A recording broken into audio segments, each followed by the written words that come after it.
Assalamualaikum warahmatullahi wabarakatuh. Nama saya Muhammad Nabil Syauki dari kelas 11 IPS 3. Kali ini saya akan menjelaskan materi sejarah peminatan yaitu tentang respon bangsa Indonesia terhadap kolonialisme dan imperialisme. Sebelumnya, kolonialisme itu berasal dari kata kolonus yang memiliki arti menguasai. Kolonialisme memiliki arti upaya sebuah negara untuk mengembangkan kekuasaannya di luar wilayah kekuasaan negara tersebut. Kolonialisme memiliki tujuan untuk mencapai dominasi kekuatan dalam bidang ekonomi, sumber daya alam, sumber daya manusia, dan politik. Sementara imperialisme sendiri itu berasal dari kata imperium dalam bahasa Latin yang berarti kekuasaan tertinggi, kedaulatan, atau sekedar kekuasaan. Imperialisme merupakan kebijakan atau ideologi untuk memperluas kekuasaan atas negara lain dan penduduk asli negara tersebut dengan tujuan memperluas akses politik dan ekonomi, kekuasaannya, dan kontrol. Dan seringkali dilakukannya dengan menggunakan kekuatan militer. Perbedaan kolonialisme dan imperialisme itu terletak pada tujuannya. Kalau kolonialisme berfokus pada penguasaan suatu wilayah dengan sumber daya alam tertentu untuk dibawa ke negeri asal penjajah. Sementara untuk imperialisme sendiri itu berfokus kepada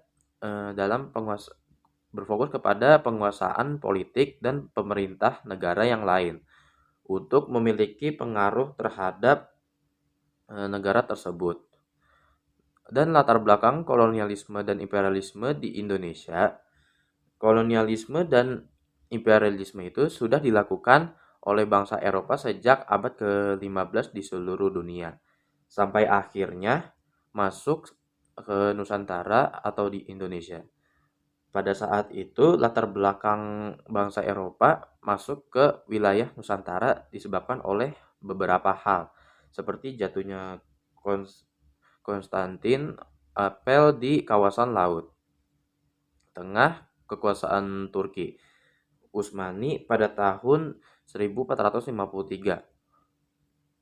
Merosotnya ekonomi dan perdagangan bangsa Eropa serta terjadinya revolusi industri.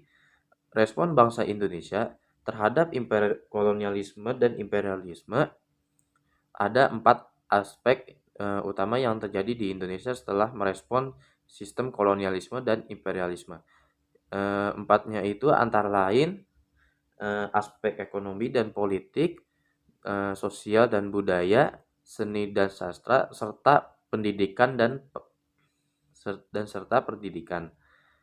Namun ada perlawanan juga terhadap Portugis.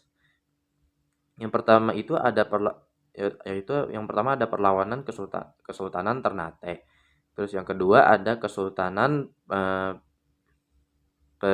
perlawanan Kesultanan Demak. Dan yang ketiga ada perlawanan Kesultanan Aceh. Kemudian untuk perlawanan terhadap VOC. Perlawanan VOC itu ada 3. Yang pertama ada perlawanan Mataram, terus terhadap Kesultanan Goa, dan yang terakhir Kesultanan Banten. Dan pemerintahan dan Hindia dan Belanda, yaitu yang pertama ada perlawanan terhadap rakyat Maluku, dan yang kedua ada perlawanan terhadap rakyat Palembang, dan yang ketiga ada perlawanan terhadap rakyat Sumatera Utara. Dan mungkin itu saja yang bisa saya jelaskan materi tentang respon bangsa Indonesia terhadap kolonialisme dan imperialisme. Jika ada kekurangan dan kesalahan dalam video penjelasan saya mohon maaf.